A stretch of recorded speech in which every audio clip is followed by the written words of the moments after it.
listen to the wind of my soul. Where I'll end up, well, I think only God really knows. With his host inside preparing for lunch, Cat decided to go swimming.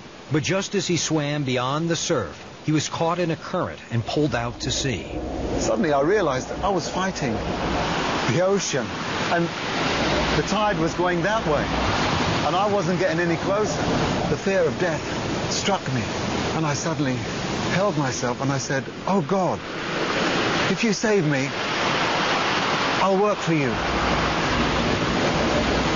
And at that moment, a wave pushed me forward, and suddenly I was swimming back with all the energy that I needed,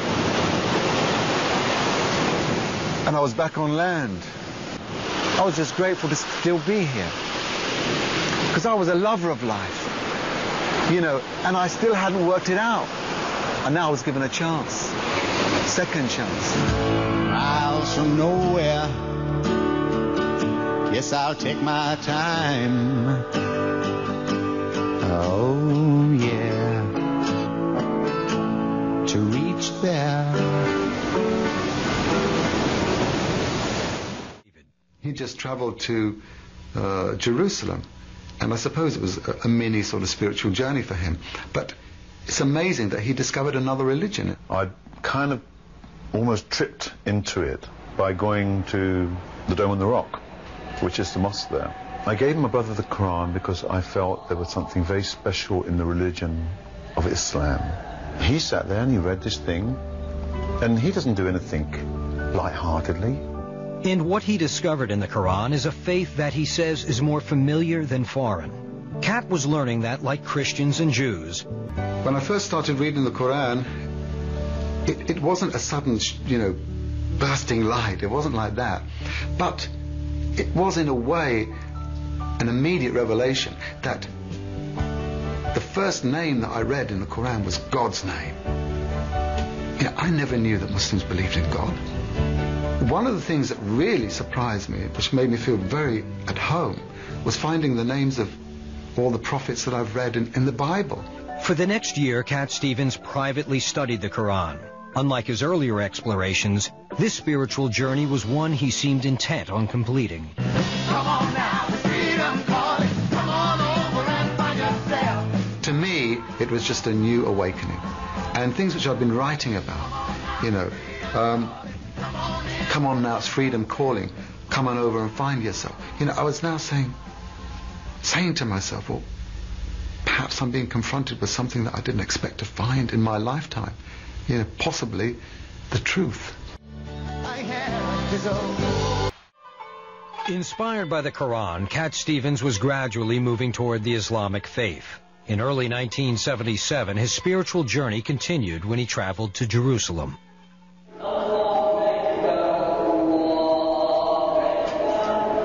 There I was, in the middle of, you know, this holy city, walking into this mosque, and I think some Muslims came up to me because, you know, they'd had some problem before, people walking in and trying to cause damage to the mosque. They came up to me and they said, who are you? I think that was the first time that I said, I'm a Muslim. Translated from Arabic, a Muslim is one who surrenders to God. Stevens was about to do just that, fulfilling the promise he'd made after surviving a brush with death in the waters off Malibu. The 29-year-old immersed himself in the study of the Quran. And then Stevens came across a beautiful story that in many ways mirrored his own life. I think that revelation came when I read the Quran, and it was the chapter of Joseph, the story of Joseph, the son of Jacob. It was his story that really opened my heart, and I started to weep. And I said, this is not the word of a man. This is God's word. Allahu Akbar, Allah. When I accepted the Quran was indeed a book from God, it was natural for me to accept the prophet who received this book as being the last prophet. Allahu Akbar. I was now able to make life my art. I now have been singing about, doing so many great things and changing the world. Well, the Quran said, to me, if you don't change what's within you, you can't change anything. And so that's where you have to start. There was no more left in me.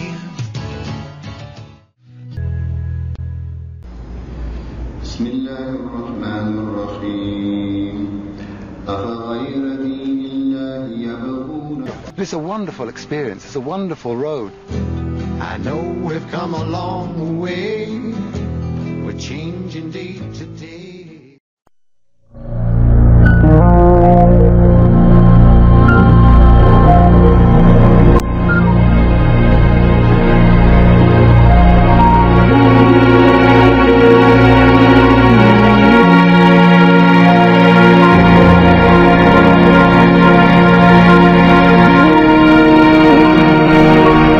Assalamu alaikum and welcome to another In Focus. Today we will talk about art, a very different topic, not so social, but you will be surprised to see that our guest today was an ex-pop star. Actually, he's a singer and he still is singing, but not for the same reasons anymore.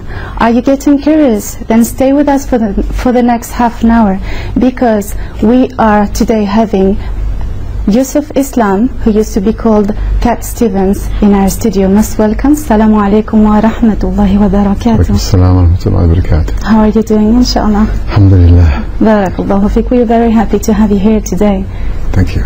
We will try to talk about art and the different aspects and how it is related to, let's say, to the Islamic art and what you used to do before. But to start with a story, you usually go to the beginning of a story. Could you tell us something about your past and basically how you felt, how you perceived life when you used to be a pop star?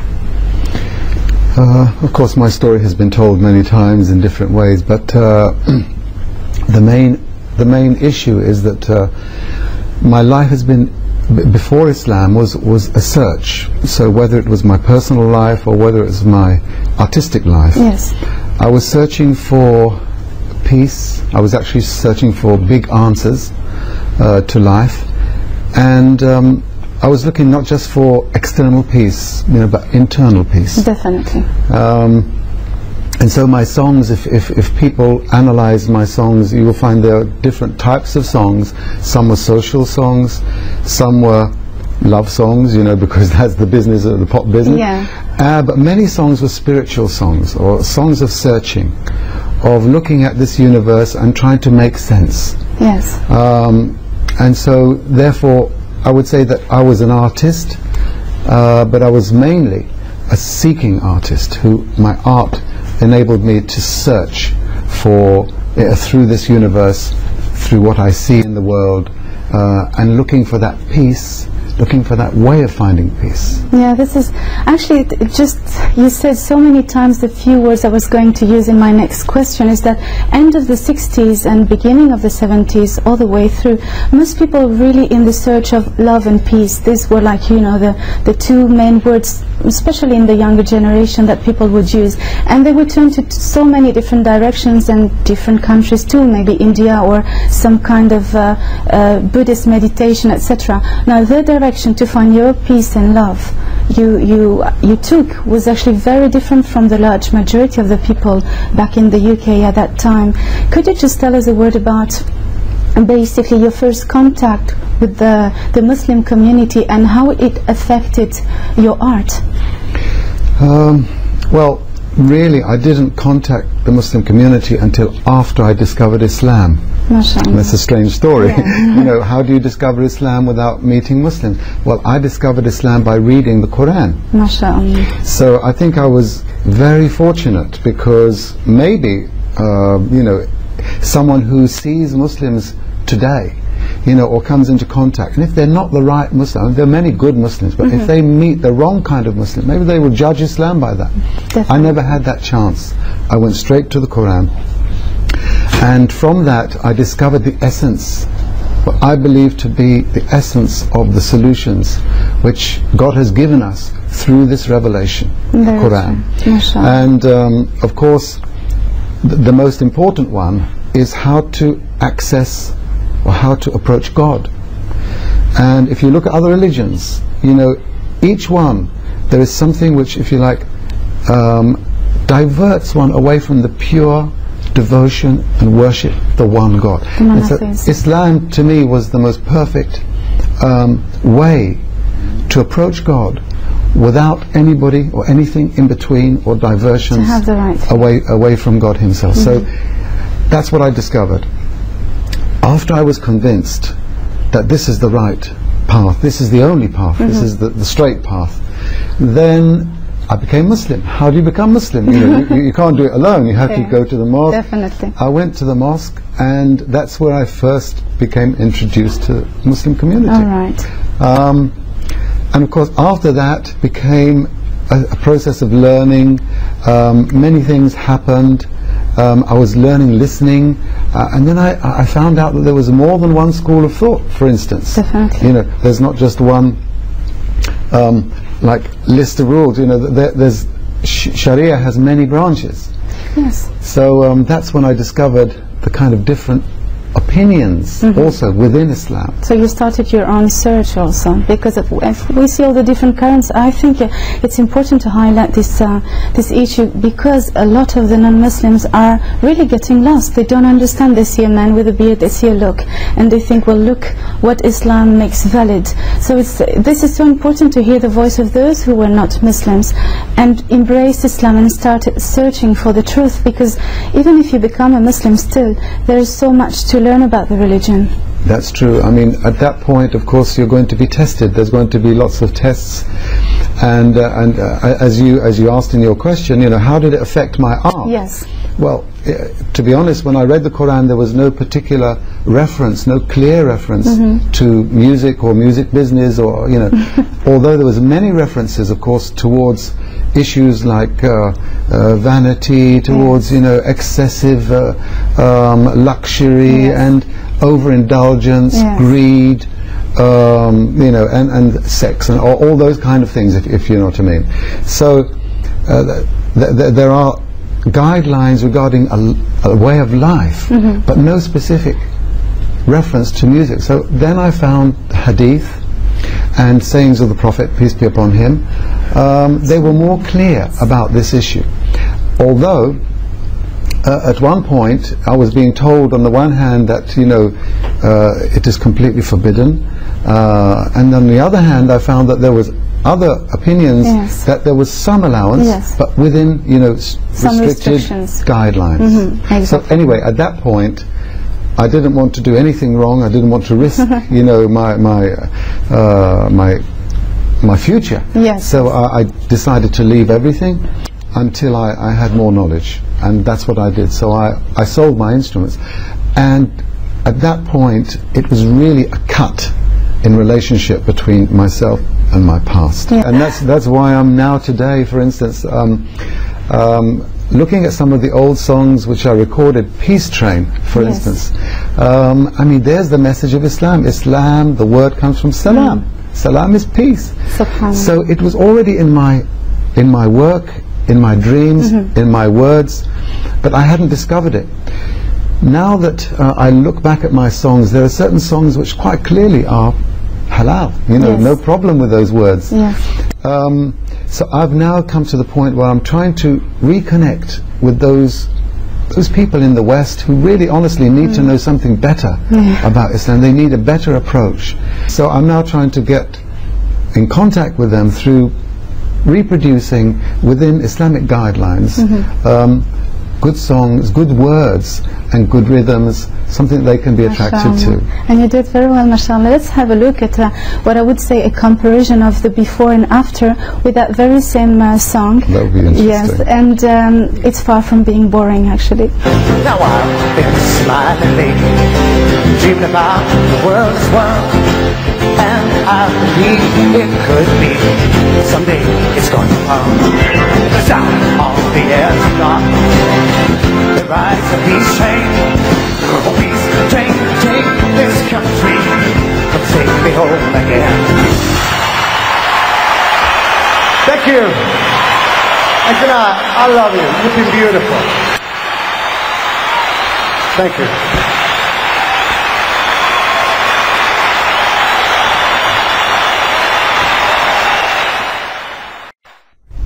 That was before, and we are going to see now your new call to the peace, which is what you're doing right now. Peace train sounding loud, glide on the peace train. Come on, peace train. I've been happy lately, thinking about the good things to come, and I believe it could be something good has begun. I've been smiling lately, dreaming about the world as one, and I believe it could be someday it's going to come. Someday it's going to come. Come take me home again. Come on, peace train. Someday it's going to come. Come on, peace train. Come take me home again. Peace train sounding loud and glide on the peace train. Come on, peace train. Peace and kaya. Peace and kaya. Peace and kaya. Peace and kaya. Peace and kaya. 'Cause out on the edge of darkness there rides a peace train. Oh, peace train, take this country, come take me home again. Well, I've been smiling lately, dreaming about the world as one, and I believe it could be someday it's going to come. Someday it's going to come, come take me home again. Come on, peace train. Someday it's going to come. Come on, peace train. Come take me home again. Someday it's going to come. Someday it's going to come. Someday, someday, someday it's going to come. Now I've been crying lately, thinking about the world as it is. Why must we go on hating? Why can't we live in peace? Isekaya, Isekaya, Isekaya, Isekaya, Isekaya. Peace train sounding louder, light on the peace train. Come on, peace train. Someday it's going to come. Take me home again. Come on, peace train. Someday it's going to come. Come on, peace train. Take me home again. Take me home again. Take me home again. Come take me home. Come take me home. Come take me home again. Someday it's going to come. Take me home again. Come on, peace train. Come take me home. Come take me home again. Well, watching this, it really reminds me this wonderful feeling of peace that Islam has brought into my life. I believe you're not a stranger to it neither. What kind of message is this? What you want your songs to reflect? What kind of message you want to basically communicate to people through your songs now? Well, there are many, of course, many things we want to communicate, but ultimately we want to show that there is beauty, there is meaning, and there is peace in Islam. What people see today of the tragedies, which are facing and encompassing our world, are really distortions of human life and the Muslim way of life. Correct. But peace is one of those words that when you hear it, the next word that comes to the mind is very often hope. And I would like to have your opinion. Now you're back in the media. and your activities, your work is very much related to the media. So as a Western, let's say Westerner Muslim, how do you feel that the media is currently portraying the image of Islam and the situation of well, Muslims, it's something different. I would say, you know, you can never judge the religion just on the reflect of people, but Islam, this beautiful religion. Could you tell us a word, like, as a conclusion, because we are getting to the end of the program, about your work and whatever you feel, you know, just you'd like to share with the viewers as a last word, basically. Yeah, what you've seen today is an effort which we've been working on to, let's say, to convey the message of Islam through our company, or Mountain of Light, and we have a lot of, I think, a lot of talent which is going to come out very soon in the future, and I believe that if we can inspire the youth to regain their love of Islam and their adherence and their belief, I think that tomorrow, inshallah, will look better. Assalamu alaikum.